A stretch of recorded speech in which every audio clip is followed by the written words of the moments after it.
because my father, the Waziri Adara, was arrested by the Kaduna state government on February 18th, 2019, and he spent 103 days in prison. He and 8 other Adara elders with tens of our youth were in prison. In fact, the youth were in prison for over 6 months. We have 3 of them who were in prison for over a year.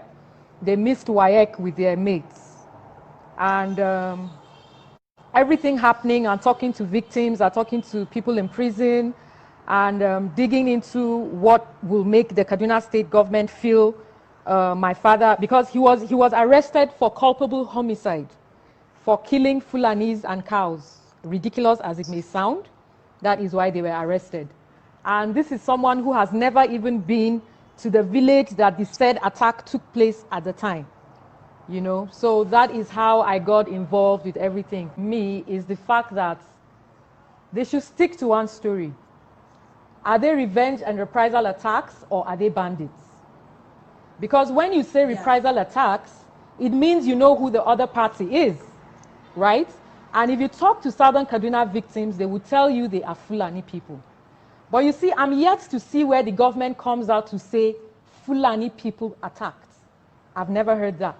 But they will tell you bandits attacked. And we all know that bandits don't reside in the area where they attack, right? They come for whatever thing they want to get, kill people, take their gold, silver, money, grains, whatever, and leave. So we need to know from the government, which is it? Are they bandits that you don't know and so you've not been able to catch? Or are they reprisal and revenge attacks? Because in that case, then you know who the other party is. And even if they are revenge attacks, what is the government doing about it?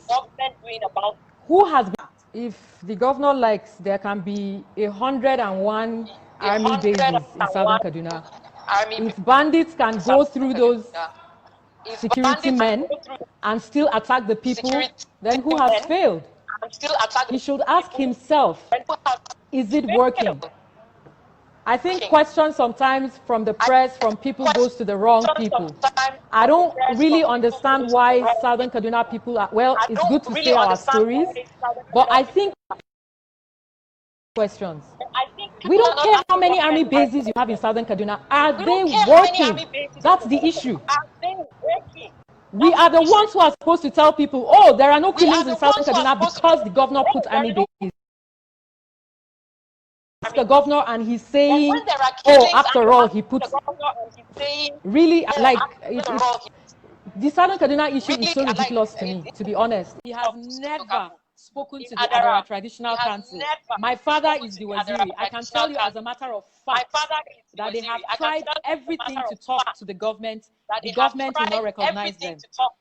When you see a representative of Southern Kaduna talking on behalf of Southern Kaduna, I can assure you that if you take journalists and do your own investigation, those people being represented by Southern Kaduna are not speaking for the popular, they're not the popular voice of Southern Kaduna.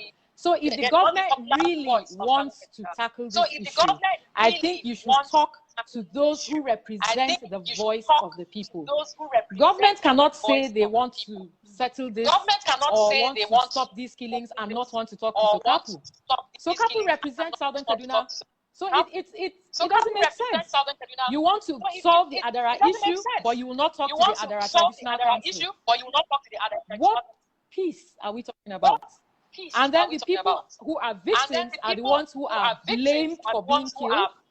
They are blamed for bandits coming to their area. They are blamed for revenge attacks, even though we cannot be told when exactly it happened. I want to say something, but this is talk for another day. I think you should call the experts on it. The government should stop lumping these attacks with what happened 40 years ago or what has been happening in Southern Kaduna.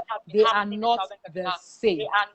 But that's all I'm going to say on this matter. But I would want this to be investigated and to call in experts who are experts on the Southern Kaduna issues, and they will tell you that these issues are trying to be lumped together to make it look like, oh, it's a year-long issue. No, I don't think so. Because even at that point, I grew up with a Fulani man as my grandfather. Things have never been this bad. His house was, in fact, the land he was living on was my grandparents' land. And my paternal grandparents were dead. Malam Al-Hassan was my grandfather. And I grew up for years with him. So whatever issues Southern Kaduna had with Fulanis before, we still lived together. That's my... I don't know, I will tell you that. But things are bad right now. And if the government doesn't fix this, everybody is a victim. I say it all the time. Even the Fulani. There are Fulanis there who Southern Kaduna as their home all their lives. How do you think it is for a Fulani man to go to Southern Kaduna?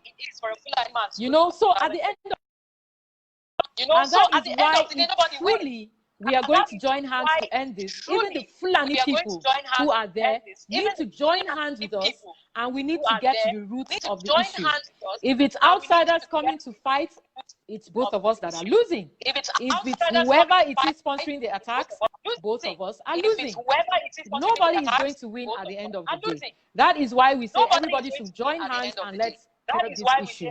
But I would tell you from where I stand, the government is not ready. They can talk all the talk, but we can talk and talk and talk, but what are the deliverables? Fulani people who are there need to join hands with us, and we need to get to the roots of the issue. If it's outsiders coming to fight, it's both of us that are losing. If it's whoever it is sponsoring the attacks, both of us are losing. Nobody is going to win at the end of the day. That is why we say everybody should join hands and let's curb this issue. But I would tell you from where I stand, the government is not ready. They can talk all the talk, but we can talk and talk and talk, but what are the deliverables?